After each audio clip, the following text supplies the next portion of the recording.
Hello and welcome to my channel. If you want to make money online, sell your home, quit your job, or you don't know if you need realtor or real estate agent to sell my home, hit that subscribe button and turn notifications on because this channel is for you.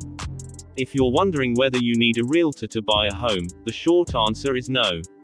You might be hesitating to work with one because you don't want to be saddled with realtor fees, but typically, buyers don't pay a real estate agent's commission, sellers do.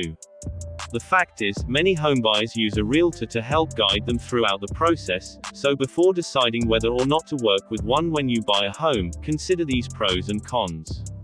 Reasons to buy a home with a realtor's help. Real estate agents, some of whom are realtors, members of the National Association of Realtors, or NAR, are licensed professionals who work on your behalf and advocate for your interests.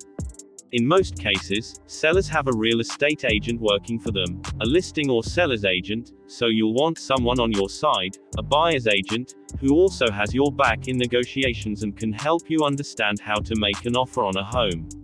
A buyer's agent helps homebuyers in a host of other areas, as well. Here are some of the tasks you'd have to do yourself if you were to buy a home without a realtor. Find homes that match your budget and needs. Real estate search sites give you a sampling of what's available, but you'll have to research whether asking prices are justified based on comparable home sales in the area. Dig up facts on a neighborhood, including ones that a seller might not disclose that could be important to you. Negotiate an offer, including the price and other clauses and contingencies in the purchase agreement. Navigate the home inspection, and negotiate repairs or credits with the seller. Decipher paperwork that could be filled with complex jargon and terms you don't understand. Request and review seller disclosures. You might not know what to ask for or what sellers in your state are required to disclose.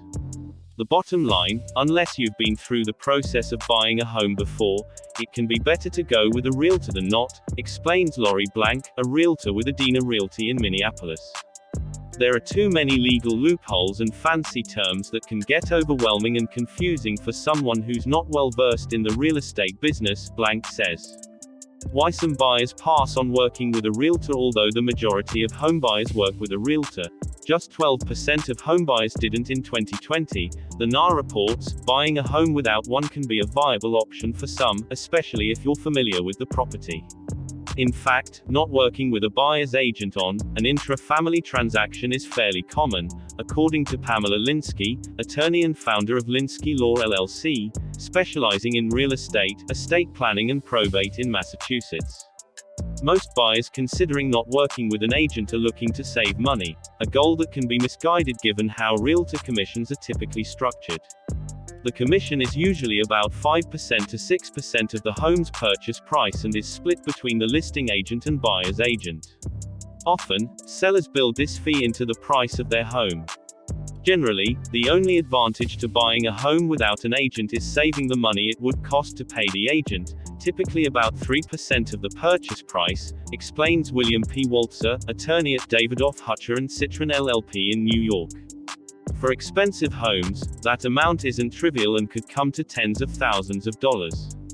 On a $450,000 home, for example, a 3% buyer's agent commission would equal $13,500. However, because the seller pays the commission, there might not be any real money-saving advantage for the buyer. Linsky points out, the seller pays the brokerage fee for the listing agent and any buyer agent, so there's really no benefit to the buyer for going it alone. In addition to saving money or already knowing the home in question, there are a few other reasons you might choose not to work with a realtor. You've hired an experienced real estate attorney to walk you through the paperwork and offer advice. You've purchased multiple properties and understand the process. The seller isn't willing to pay the commission for a buyer's agent, and you don't want to pay it either. Regardless of your motivation, though, know that without a realtor, you could end up paying more for a home. That's because one of a realtor's key tasks is to evaluate the prices of homes currently on the market, along with those that have sold in recent months, to determine whether a seller's asking price is in line with fair market values. If you're inexperienced in doing this type of analysis yourself, you could unknowingly overpay. You could also wind up with a home that has serious issues, having to sink money into repairs without help from the seller because you didn't have the right contingencies in place, or, worse yet, skipped the inspection altogether. I've heard stories where buyers worked out terms for a contract and found multiple serious problems after they moved into the home, Blank says, adding that the contract left those buyers with no recourse to get their money back or require the seller to pay for repairs.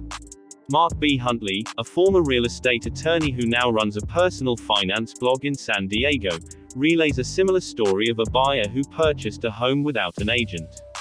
The buyer relied on his own inspection to justify why he wanted to forego contingencies, which didn't end well.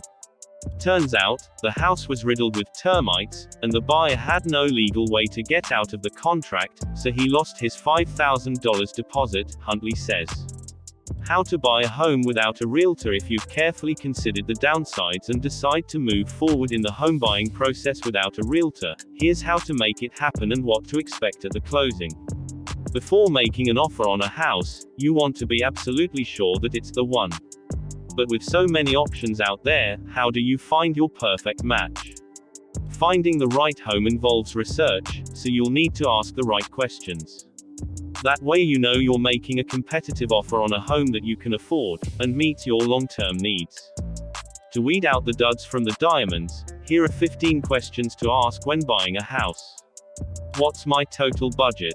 Is the home in a flood zone or prone to other natural disasters? Why is the seller leaving? What's included in the sale? Were there any additions or major renovations? How old is the roof? How old are the appliances and major systems? How long has the house been on the market? How much have homes sold for in the neighborhood? Are there any health or safety hazards? What's the history of past insurance claims? What are the neighbors like? How is the neighborhood? Are there any problems with the house? How much will I pay in closing costs? Next part in the next video, so make sure you turned on the notifications and subscribe to not miss it. Also share this video with your friends that might be interested into selling houses. Thanks for watching.